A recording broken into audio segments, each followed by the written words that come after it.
Support for WUWM podcast comes from Hop Harvest and Vine and Good Harvest Market in Milwaukee, part of One Destination, combining farm-to-table dining, local craft beers, and organic groceries under one roof. More at goodharvestmarket.com. Milwaukee is known for its deep ties to socialism. It was the first city to elect a socialist mayor and was the first place to elect a socialist to Congress. But their rise to power was an uphill battle, and their status as a third party often made progress challenging. Today, we're kicking off a 4-part series on the Milwaukee Socialists. We'll explore the accomplishments of the city's 3 socialist mayors, where we see their legacy today, and how the party has evolved over time. Walking through the city, the legacy of the Milwaukee Socialists looms large. You can see it in our expansive park system, our clean drinking water and rivers, even in the borders of what we now call Milwaukee. But the rise of the Social Democratic Party was anything but inevitable. It was a struggle against moneyed interests, powerful political parties, and a fight for the rights of those whose labor had made others rich.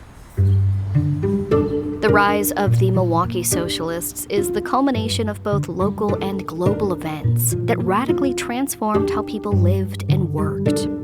In some ways, this story starts in 1848, in the sovereign states that made up the German Confederation.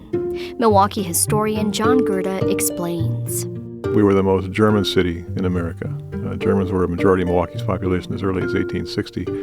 And that included a group called the 48ers, who had been revolutionaries in 1848 and for a while succeeded and then got essentially exiled to America. The radicals among these revolutionaries were attempting to unite the German states under a written constitution with democratic principles, replacing the monarchies that had ruled them for centuries. They lost, but their commitment to their ideals remained. When they were exiled, they brought their ideas and their culture to Milwaukee. These are the guys, some women too, the people who began the Turner Societies, the Freethinker congregations, the debating clubs. So they were kind of the intellectuals, the liberal intellectuals of the movement.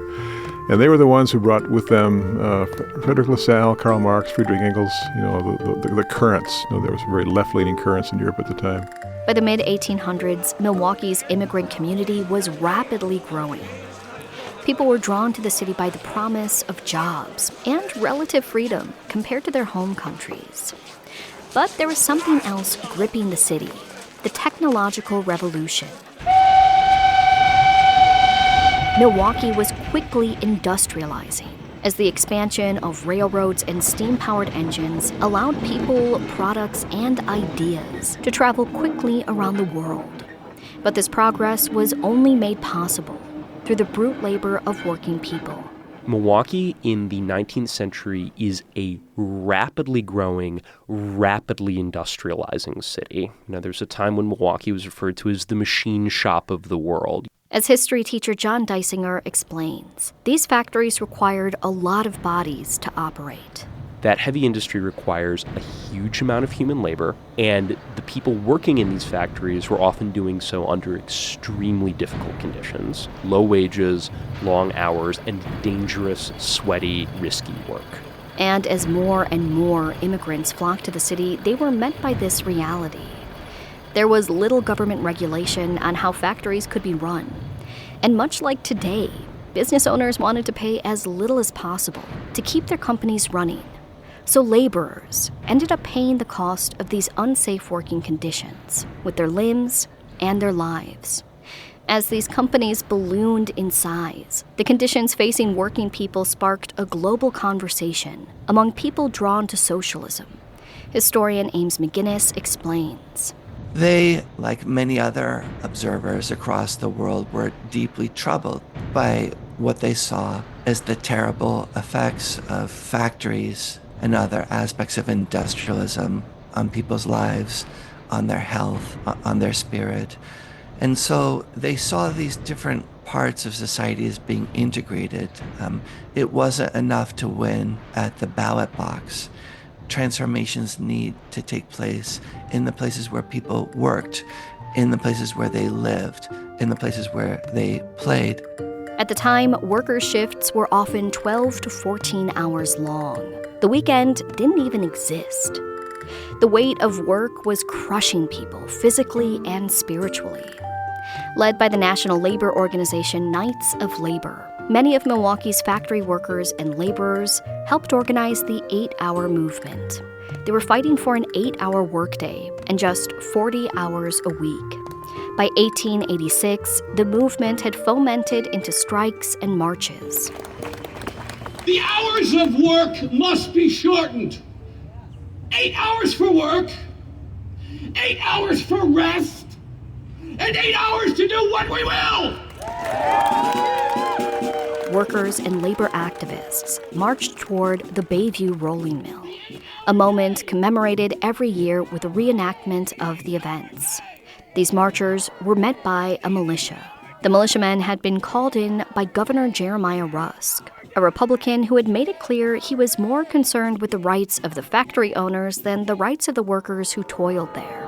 The present agitation is not a question of wages and hours, but of human rights and manhood. Of the owner's rights to run his factories, and the workers' rights to sell him their time and labor.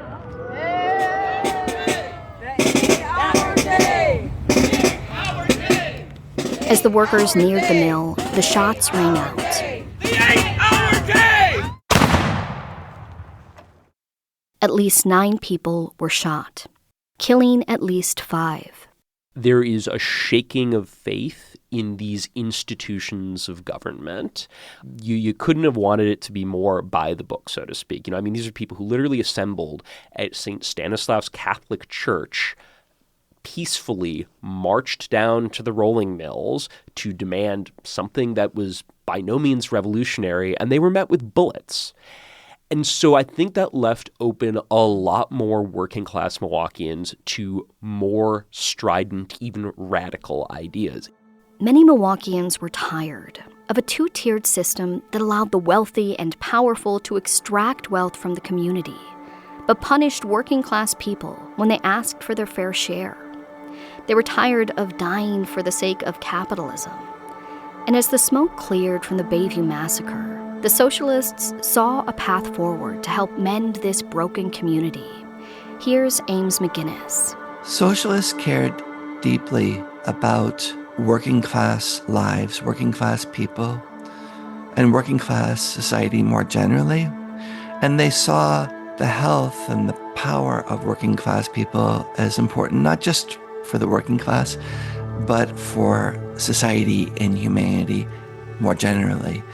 From their perspective, you couldn't have a thriving society without a thriving working class, because from their perspective, working people produced all the wealth. They were essential in a way that, for instance, the wealthy or capitalists were not. This change wouldn't come easily. It would take decades of organizing and community building to realize their goals.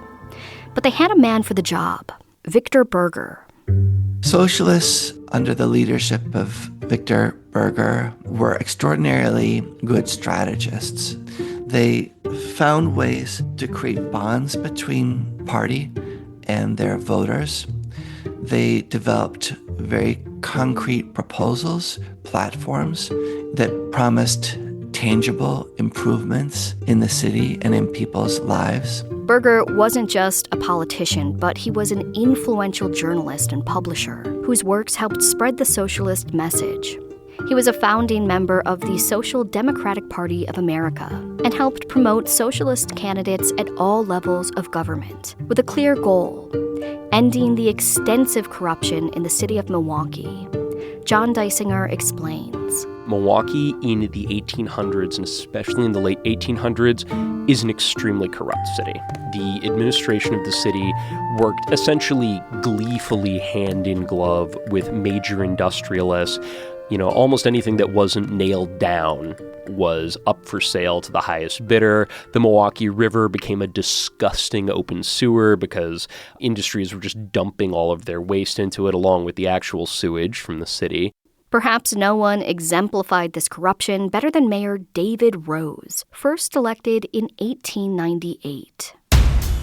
Dave Rose, who had the wonderful nickname of All the Time Rosie Dave Rose or Anything Goes Dave Rose, basically allowed the city to rot and lined their own pockets on bribe money from major industrial concerns.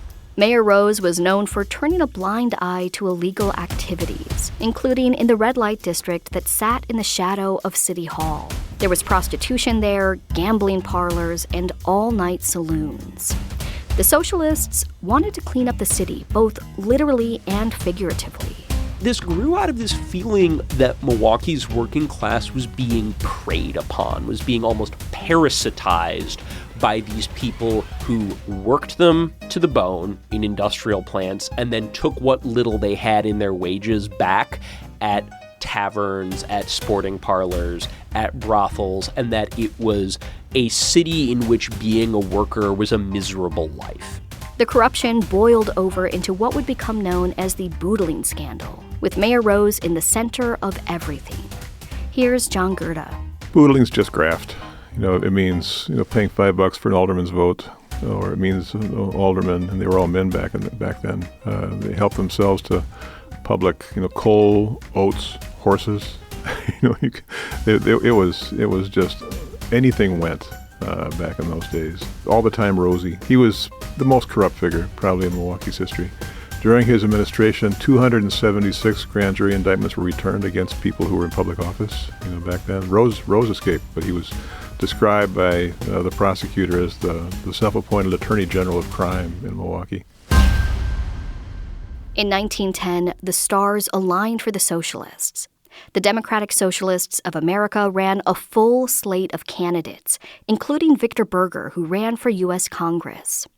They had been running candidates for more than a decade, with some small victories along the way. They began to run candidates back in 1898, and a little bit at a time, very incremental. And in 1910, they swept the Common Council, the mayor's office. A pattern maker named Emil Seidel was elected mayor, first socialist mayor of any major American city.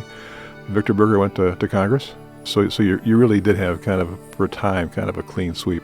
The Socialists accomplished what had previously seemed impossible. They were in charge of the mayor's office, the Common Council, and the county board. But now that they had power, what were they going to do with it? Join us next week to explore the accomplishments of Milwaukee's first socialist mayor, the unlikely allies that pioneered nation-changing reforms, and the rise of Daniel Hone.